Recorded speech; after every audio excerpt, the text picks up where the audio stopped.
Hello everyone, कैसे हैं आप सभी। मैं हूं निगार। आज हम लोग क्लास 9th का होम साइंस पढ़ेंगे। चैप्टर 10 खंड ग से पढ़ेंगे हम लोग, यानी आप खंड ग कह लीजिए या अनुभाग 3 कह लीजिए। ठीक है, तो अनुभाग 3 है चैप्टर 10। हम लोग पढ़ेंगे कपड़े के तंतु प्रकार एवं दैनिक जीवन में इसका क्या महत्व है, यानी इसका क्या उपयोग है। तो कपड़े के तंतु का मतलब क्या होता है और इसका दैनिक जीवन में क्या उपयोग होता है, और हम इसके महत्व को कैसे समझेंगे, इसकी विशेषता क्या होती है, ये सब चीज़ें हम लोग इस पाठ में पढ़ेंगे। तो चलिए फटाफट हम लोग शुरू करते हैं। कपड़े के तंतु की अगर बात की जाए तो कपड़े का तंतु किसे कहते हैं, यानी तंतु होता क्या चीज़ है। तो तंतु देखिए, कपड़ों के निर्माण की सबसे छोटी इकाई जो होती है उसको तंतु कहा जाता है, और बहुत से तंतु आपस में मिलते हैं तब धागे का निर्माण होता है। तो अब समझ में आ गया कि तंतु क्या है। तो तंतु मतलब कि वस्तुओं की सबसे छोटी इकाई है। ठीक है, तो बहुत सारे तंतु जब आपस में मिलते हैं तो धागे का निर्माण करते हैं। अब हम देखते हैं कि तंतु को हम लोग रेशा भी कहते हैं। ठीक है, तंतु का मतलब क्या हुआ, रेशा। तो अब तंतु का वर्गीकरण अगर देखा जाए कि तंतु का वर्गीकरण क्या है, तो हम लोग देखते हैं कि तंतुओं का वर्गीकरण, वस्त्रोपयोगी तंतुओं का वर्गीकरण। देखिए कि वस्त्रोपयोगी क्यों कहा गया है। वस्त्रोपयोगी इसलिए कहा गया कि वस्त्र के उपयोग के लिए। ठीक है, तंतु तो वस्त्र के उपयोग के लिए ही आता है ना। तो वस्त्रोपयोगी तंतुओं का वर्गीकरण, तो इसका वर्गीकरण किया गया है दो तरह से। पहले है प्राकृतिक और दूसरा है कृत्रिम। प्राकृतिक तंतु क्या होता है, जो हमें प्रकृति द्वारा प्राप्त होता है, यानी प्रकृति स्रोत से, प्राकृतिक स्रोत से हमें ये तंतु प्राप्त होते हैं। और कृत्रिम जो होता है वो मानव निर्मित होता है, जो मानव उसको बनाता है जो। ठीक है, तो प्राकृतिक तंतु कैसे मिलते हैं, कैसे हमें प्राप्त होते हैं, इसको देखा जाए तो प्राकृतिक तंतु के जो प्रकार होते हैं वो 3 तरह के होते हैं। देखिए, वनस्पति जन्य, ठीक है, वनस्पति जन्य तंतु यानी पेड़ पौधों से जो तंतु हमें प्राप्त होता है, जो रेशे हमें प्राप्त होते हैं। फिर है प्राणी जन्य, जो प्राणियों से, जीव जंतुओं से जो प्राप्त होते हैं। उसके बाद है खनिज स्रोतों से प्राप्त तंतु, जो खनिज के स्रोत से प्राप्त होता है, खनिज द्वारा प्राप्त होते हैं। तो अब देखते हैं हम लोग कि वनस्पति जन्य तंतु कैसे बनते हैं। पहले आपको बता दें कि वनस्पति जन्य जो तंतु होते हैं वो कौन कौन से होते हैं। तो देखिए, जैसे कपास है, जूट है, लिनन है, हेम्स है। तो कपास क्या होता है, आप सभी जानते ही हैं कि कपास यानी कॉटन को कहा जाता है, जो रुई होता है। तो अब ये कपास कैसे बनता है, तो कपास या रुई, इसमें जो वनस्पति जन्य जो भी तंतु होते हैं उनमें सेल्यूलोज की मात्रा बहुत ज़्यादा होती है। ठीक है, और विभिन्न पेड़ पौधों के विभिन्न भागों से बनते हैं ये। इसके बाद कपास की बात की जाए तो इसमें जो सेल्यूलोज की मात्रा होती है वो कम से कम 90% होती है। इसमें कुछ जल की भी मात्रा होती है। 90% जो होती है वो सेल्यूलोज की मात्रा होती है, बहुत ज़्यादा मात्रा में होता है ये। तो कपास क्या होता है, एक तरह से आपको बता दें कि सूती वस्त्र को ही हम कपास कहते हैं। ठीक है, कपास यानी रुई। तो रुई से जो कपड़े तैयार किए जाते हैं, जो भी कॉटन के कपड़े जो भी बनते हैं वो इसी रेशे से बनाए जाते हैं। अब जैसे खद्दर है या फिर कॉटन का कपड़ा, आप जान ही रहे हैं, जो हमारे शरीर पर आरामदेह होता है। ठीक है, गर्मी के मौसम में बहुत ज़्यादा आरामदेह जो कपड़े होते हैं वो सूती कपड़े कहलाते हैं। अब हम इन कपड़ों की विशेषता देखते हैं कि कपास की विशेषता क्या होती है। तो 1 पाउंड कपास में 90 करोड़ तंतु होते हैं। सॉरी, 90 नहीं, 9 करोड़ तंतु होते हैं। तो इस पाउंड में, यानी 1 पाउंड की बात की जाए कि 1 पाउंड में 9 करोड़ तंतु मिलते हैं इसमें, 1 पाउंड में। फिर एक कपास के तंतु आधार में चौड़े होते हैं और सिरे पर नुकीले होते हैं। इसकी विशेषता बता रही है ये। अत्यधिक मजबूत और टिकाऊ होते हैं। सूती वस्त्र बहुत आरामदेह भी होता है, मजबूत भी होता है, टिकाऊ भी होता है। इसके बाद जल सोखने की क्षमता होती है। जाहिर सी बात है कि गर्मी के मौसम में जब हम सूती वस्त्र पहनते हैं तो हमारे पसीने को सूती वस्त्र ज़्यादा सूख लेता है, ठीक है। तो इसी तरह से इसी को कहा गया है कि जल सोखने की क्षमता ज़्यादा होती है और इसको धोना भी बहुत ही आसान होता है। जो सूती वस्त्र होते हैं, जो कपास के बने हुए जो भी वस्त्र होते हैं, उसको धोना बहुत ही आसान होता है। जैसे घर के आराम तरह जैसे इजीली वे में हम इसको धो सकते हैं, ठीक है। लेकिन अगर इन कपड़ों में कोई दाग लग जाता है या फिर कुछ ऐसे दाग हो जाते हैं जो कपड़े की रंगत बदल देता है, तो उस कंडीशन में भी ये जो सूती कपड़े होते हैं वो आसानी से दाग छूट जाते हैं उसमें से। जब ये अम्ल के संपर्क में आते हैं, यानी नींबू के रस से या फिर इस तरह से बहुत तरीके से दाग को छुड़ाया जा सकता है। यानी सूती वस्त्रों पर क्षार का जो भी प्रभाव पड़ता है वो अम्ल के संपर्क में आने पर क्या होता है, उसका प्रभाव जो होता है वो नष्ट हो जाता है। अब हम जूट की बात करें तो जूट का मतलब हुआ रस्सी, यानी जूट जो बनता है वो रस्सी से बनता है। जूट से रस्सी बनता है और रस्सी है, कालीन है, पर्दे हैं और जो भी मोटे गत्ते वगैरह बनते हैं तो ये जूट से बनते हैं। इसके बाद एक इसमें है लीनन से भी, लीनन वस्त्र भी जो होता है उससे भी कालीन वगैरह बनाई जाती है। मोटी दरी आप लोग नाम सुने होंगे, तो मोटी दरी हुआ या कागज़ हुआ, ये सब इससे बनाया जाता है लीनन से, लीनन वस्त्र से, लीनन तंतु से। इसके बाद हेम्स है। हेम्स से क्या बनता है, जैसे आप लोग झोला लेकर के बाजार करने जाते हैं ना, तो जो झोला होता है वो भी इसी हेम्स नामक तंतु से बनाया जाता है। और रस्सी बनाया जाता है, मोटे झोले बनते हैं, बोरे बनते हैं, ये सब चीज़ें जो होते हैं इन तंतु से बनाए जाते हैं। इसके बाद हम लोग पढ़ेंगे प्राणी जन्य तंतु। देखिए बच्चों, वनस्पति जंतु के बारे में हम लोग पढ़ने के बाद हम लोग पढ़ेंगे प्राणी जन्य तंतु के बारे में। तो प्राणीजन्य तंतु कैसे प्राप्त किए जाते हैं? प्राणीजन्य तंतु प्राणियों से, जीव जंतुओं से प्राप्त किए जाते हैं। जैसे रेशम के कीट से रेशम प्राप्त किया जाता है और भेड़ से या बकरियों से क्या होता है, ऊन प्राप्त किए जाते हैं। जो कश्मीर की बकरियां होती हैं, जो उनसे मुलायम ऊन प्राप्त किए जाते हैं। तो इस तरह से रेशम के कीट से रेशम प्राप्त किए जाते हैं और भेड़ बकरियों से जो ऊन प्राप्त किया जाता है। तो उसके बाद देखिए हम इसकी विशेषता देखते हैं कि ये लंबा चमकदार तंतु होता है। यानी रेशम के जो भी आप लोग रेशम देखे भी होंगे कि रेशम में चमक ज़्यादा होती है और सफ़ेद या क्रीम रंग के होते हैं। ये सफ़ेद और क्रीम रंग के होते हैं। बाद में इसको रंगों में डाल करके कलरफुल किया जाता है। जल अवशोषण की क्षमता बिल्कुल नहीं होती है।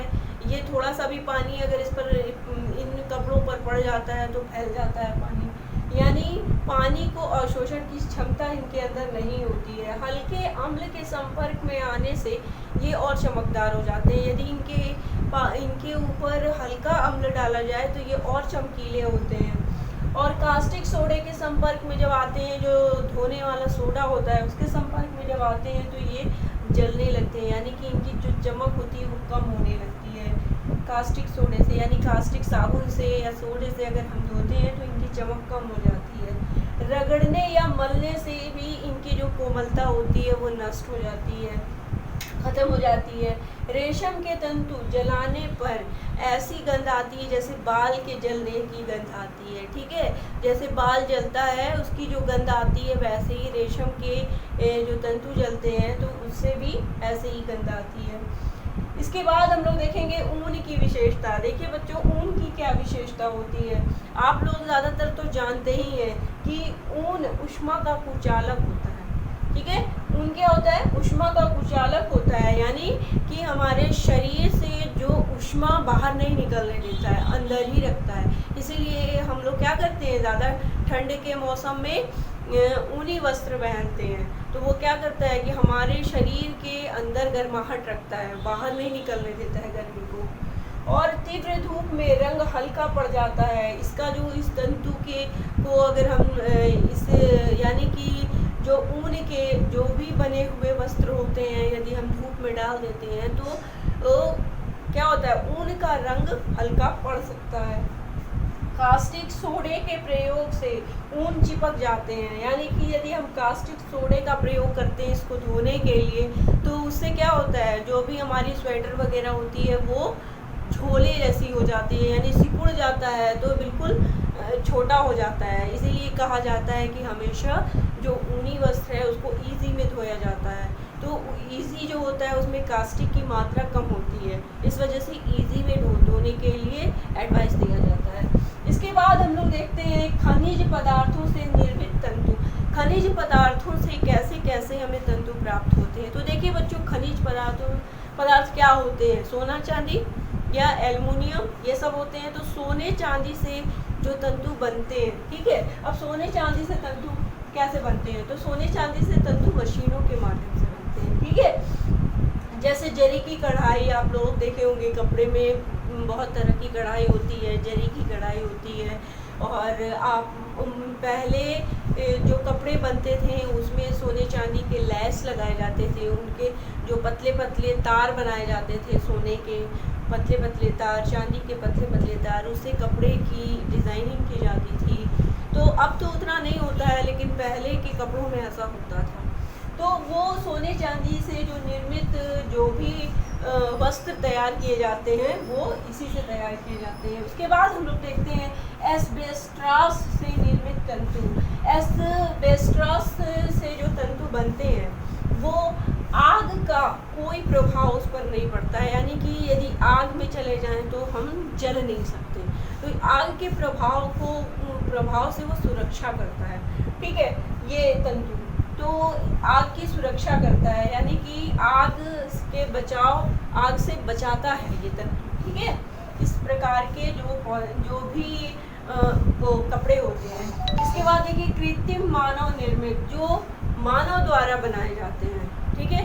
तो मानव द्वारा तंतु कैसे प्राप्त किए जाते हैं, तो मानव द्वारा जो तंतु होते हैं वो रासायनिक यांत्रिक ऊर्जा और रासायनिक विधि के माध्यम से तैयार किए जाते हैं। बहुत तरह से यांत्रिक ऊर्जा और रासायनिक विधियों के माध्यम से मानव द्वारा बनाए जाते हैं। ये जैसे कौन कौन से ये तंतु बनाए जाते हैं, जैसे रेयान है, नायलॉन है, पॉलिस्टर है।